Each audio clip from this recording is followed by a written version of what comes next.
The Coast Guard intercepted the sailboat of a 76-year-old veteran. 1 hour later, his old comrades deployed a cruiser to stand guard. Why did they stop the boat? What memories does Liberty's song carry?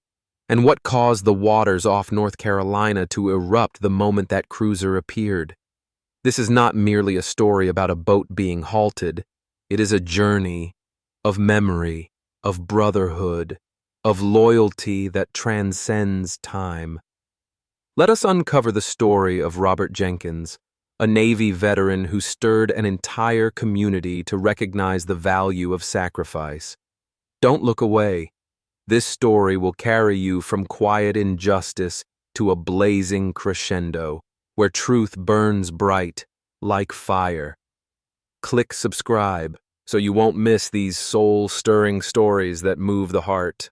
These are stories from the shores of North Carolina, a peaceful land, yet beneath the quiet waves and the faded silver sails lie memories that have never faded.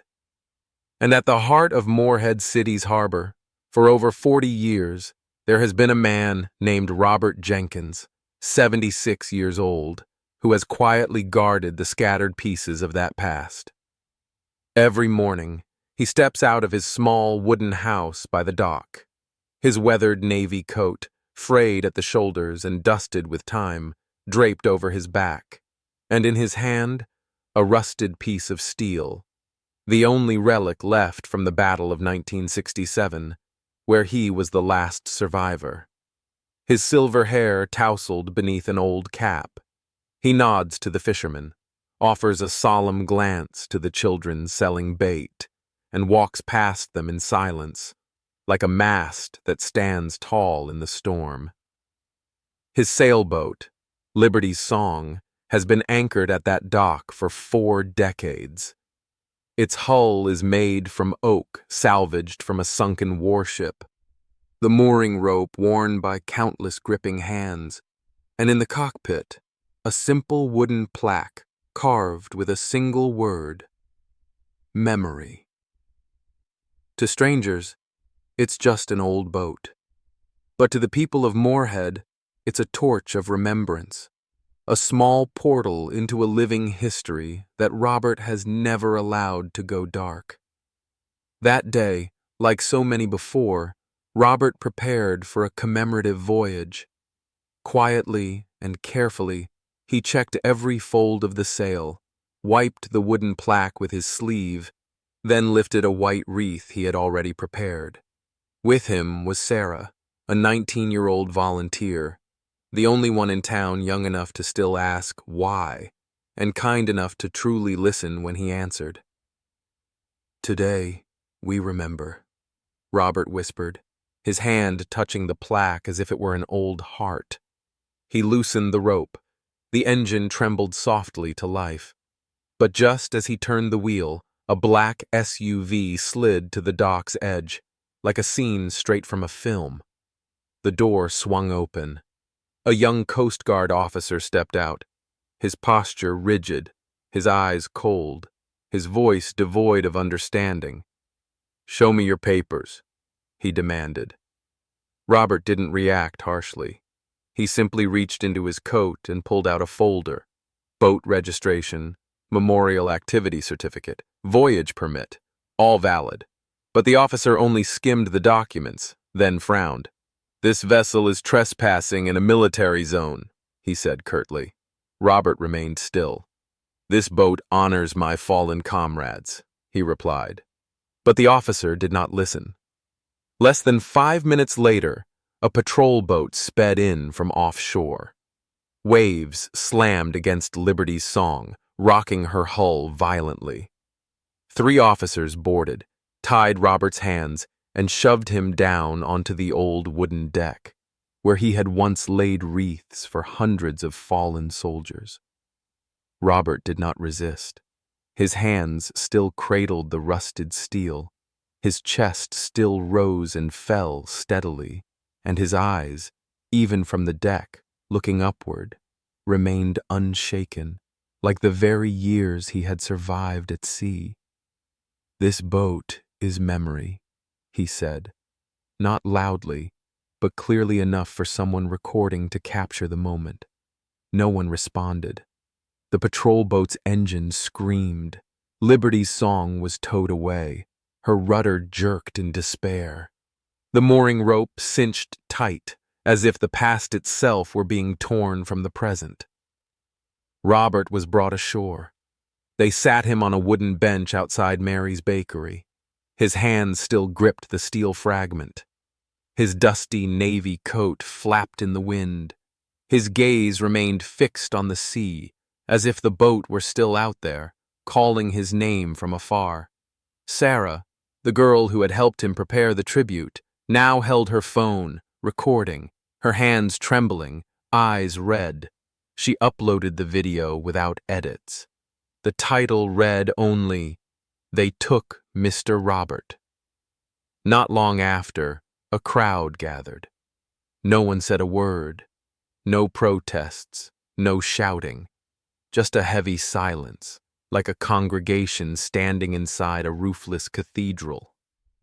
Robert was not angry. He didn't need to be. He opened a black notebook, worn and old, listing the names of every comrade who died that year. He traced each line with his finger, stopping at the last page. Blank. Mary brought him hot coffee. Her hand gently rested on his shoulder. But Robert didn't take the cup.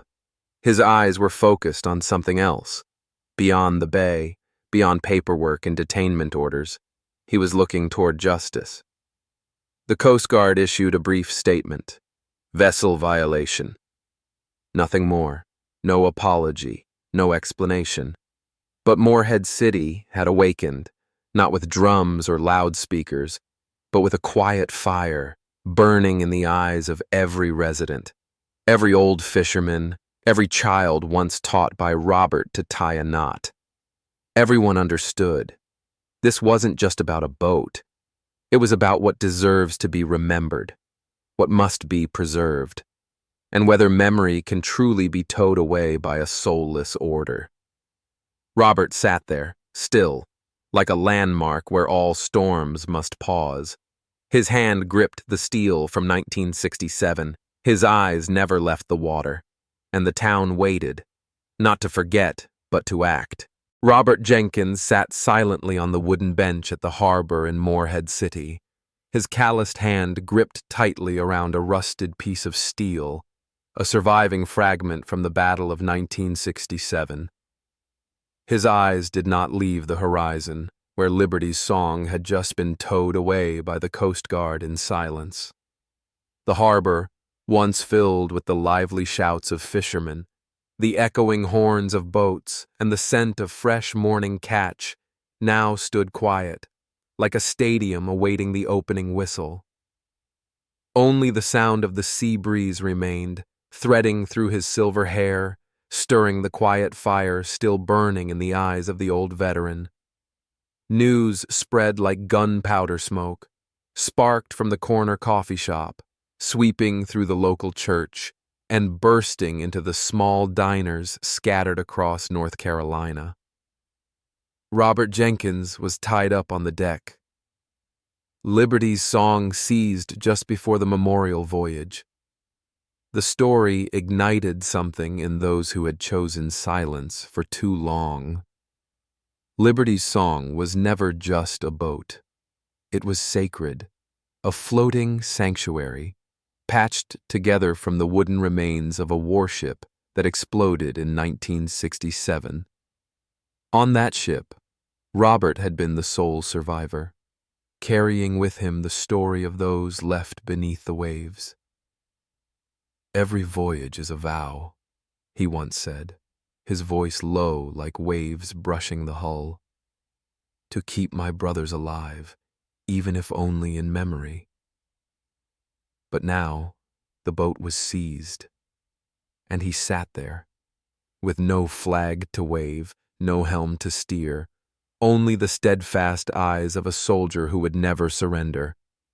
Online, Sarah's video, "They Took Mr. Robert," exploded like a firecracker in winter sky. Comments poured in like gunfire. "Release Mr. Robert now! Liberty's song is a national memory. Who gave the right to seize a place of remembrance? A former sailor, now a writer in Raleigh, penned a long piece.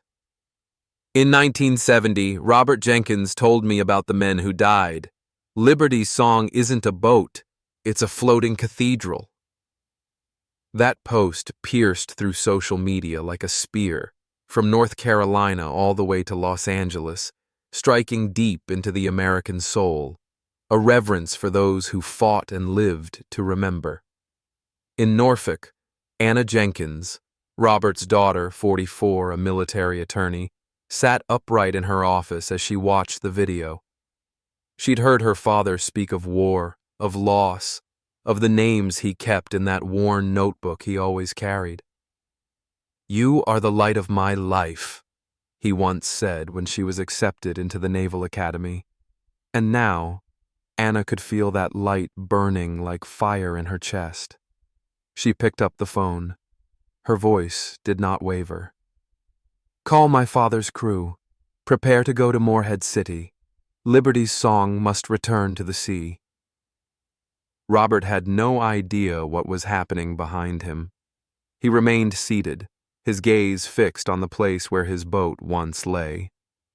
Mrs. Mary, the bakery owner, placed a loaf of bread beside him. "You're a hero," she whispered. Robert nodded, but did not touch the bread.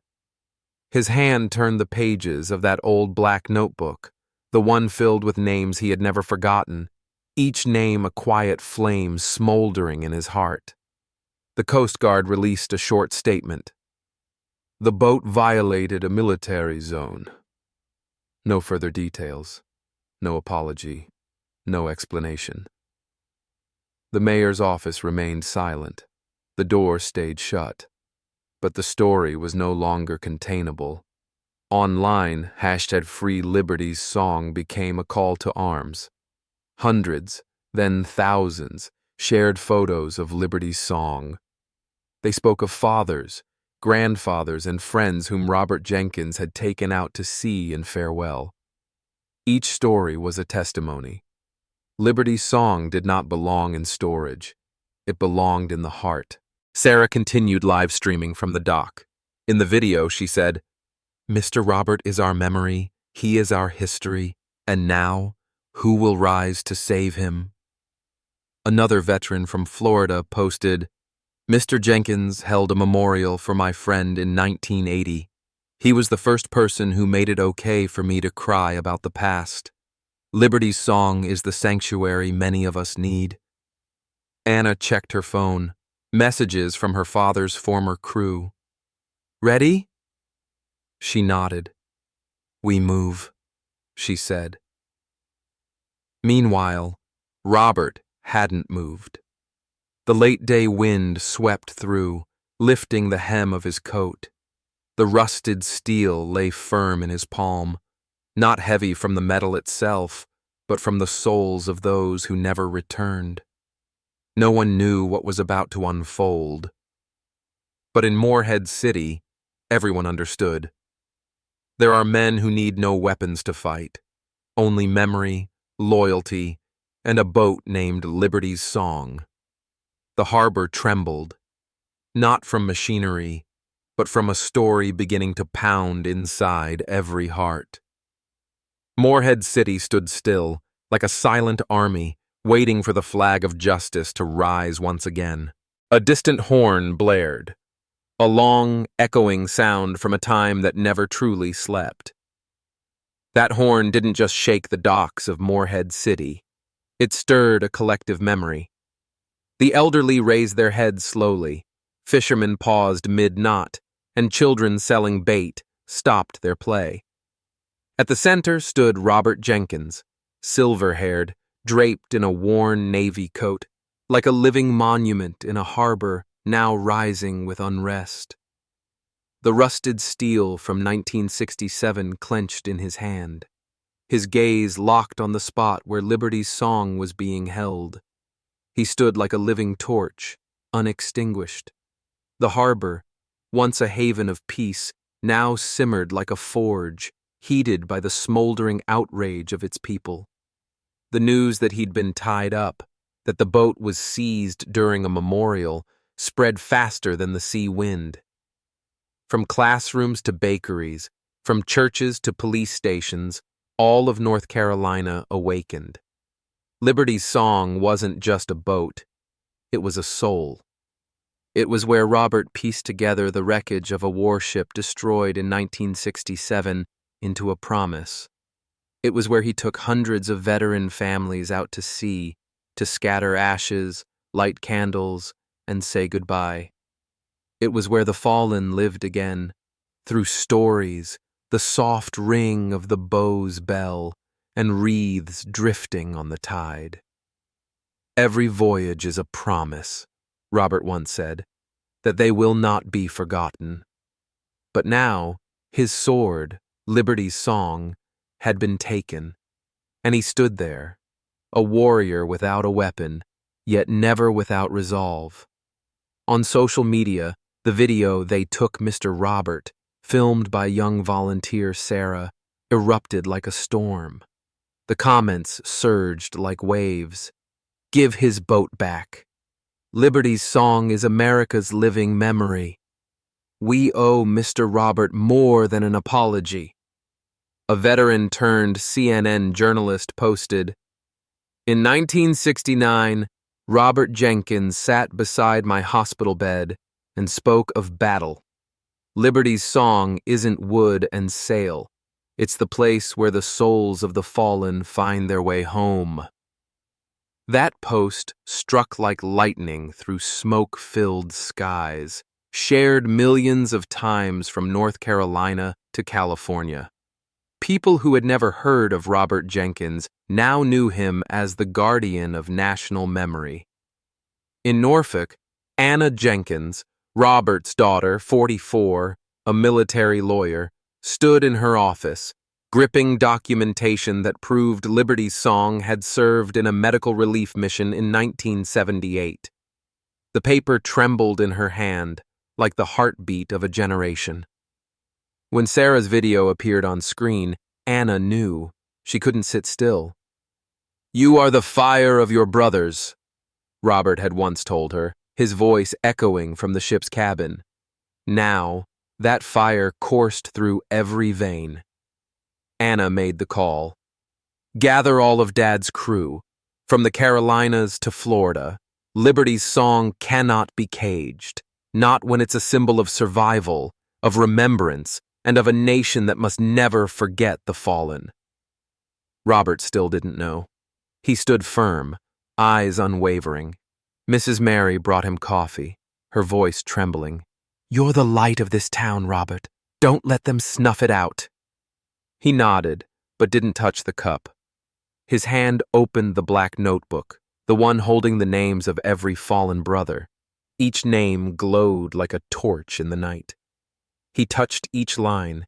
His hands trembled, but his eyes did not. The Coast Guard issued another statement. "The boat violated restricted waters." Words dry as dust on a page with no soul. The mayor remained silent. But at the dock, the people did not. The hashtag Free Liberty Song spread across America. Those who had never stepped aboard, never met Robert, still rose.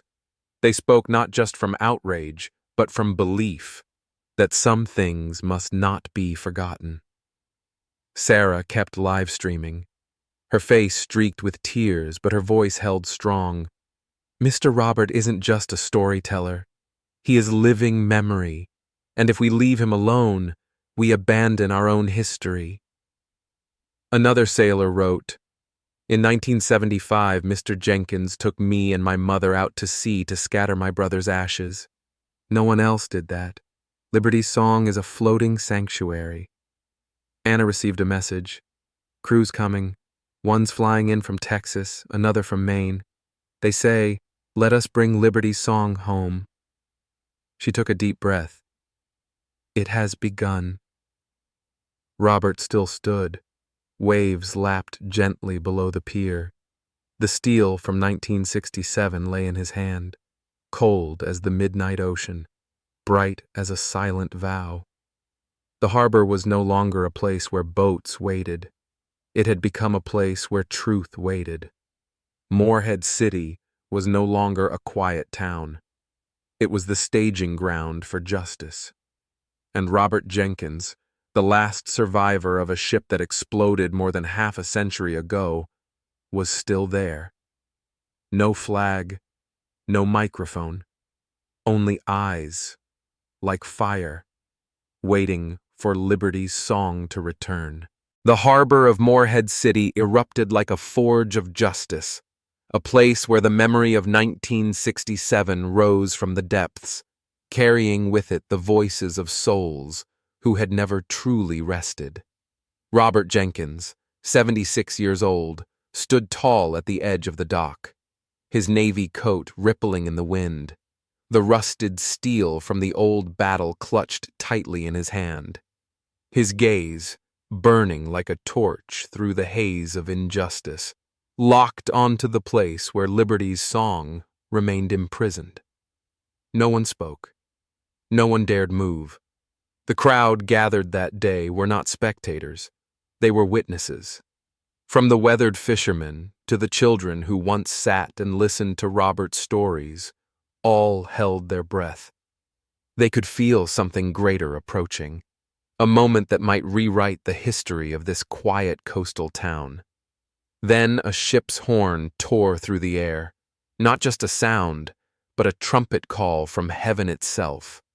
A Navy cruiser glided into the bay, its bow cutting through the waves like a blade, the American flag flying proudly in the golden light of dusk. The crowd stood frozen. Fishermen dropped their nets. Children stared in awe. Mrs. Mary, holding a tray of coffee, dropped her cup onto the dock.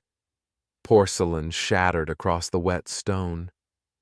But no one bent to pick it up. All eyes lifted, wide with wonder, like they were witnessing a piece of America's soul return home. James Carter, commander of the cruiser, was the first to disembark.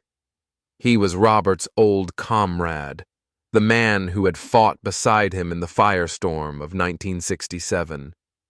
His uniform now gleamed with the gold of medals, his eyes ablaze no less than those of the friend he approached. 3 Navy officers followed, backs straight, steps resolute. The crowd parted like the sea before a bow, clearing the path toward Robert. James stepped forward. No words were needed. He placed his hand firmly on Robert's shoulder, held it, and gave a single, powerful nod. It wasn't a greeting. It was a vow. Then he turned to the crowd. His voice rang out like a drumbeat. Liberty's song is the memory of the 1967 battle. Robert Jenkins survived and saved 18 lives. This vessel violated nothing. It is a witness, a promise, a living part of our soul. Silence hung in the air. Then, once again, a ship's horn echoed through the harbor, this time joined by the horns of other vessels anchored nearby. Mrs. Mary wept. She wiped her tears and whispered, "Dear God, they finally see." James continued, his words not only for the crowd, but as if spoken on behalf of thousands of fallen brothers. Robert is no trespasser. He is living history, a symbol this nation must never forget. Every eye turned to Robert. His back remained straight. His hand still gripped the steel. His gaze, brighter than ever, did not falter. The Coast Guard lowered their heads. No one gave an order. None was needed. Only one young officer, the one who had once bound Robert's hands, stepped forward. He mumbled an apology. But James did not answer. From the cruiser, Colonel Laura Evans, commander of the regional naval base, stepped out. Her white uniform was spotless. The silver medals on her chest gleamed in the light. She bowed low before Robert. "Mr. Jenkins," she declared, her voice carrying across the breathless dock. "The United States Navy owes you an apology, and an honor long overdue." She told the story. In 1967, when the warship was hit by artillery, Robert, gravely wounded, returned to the burning hold, dragging each man to safety, placing them on lifeboats, keeping them awake until help arrived. 18 lives were saved by one man, Robert Jenkins. This bay, she gestured to the waters where Liberty's song had so often scattered ashes, was once your battlefield, defended with blood and will. This is no restricted zone. This is sacred ground. Then she pulled out a bronze plaque, engraved with bold lettering, "In honor of Robert Jenkins, the flame of 1967. The harbor exploded with sound. Applause erupted, swelling into cheers. Tears flowed. Voices chanted his name. James embraced Robert tightly. A Navy officer stepped forward, hands solemnly extended, and presented a folded American flag, an act of sacred ritual. Robert said nothing, but in his eyes the light reflected like a sunset upon memory.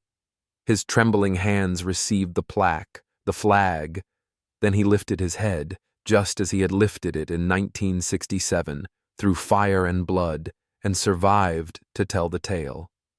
And then, Liberty's song returned. The Navy, in person, released the vessel.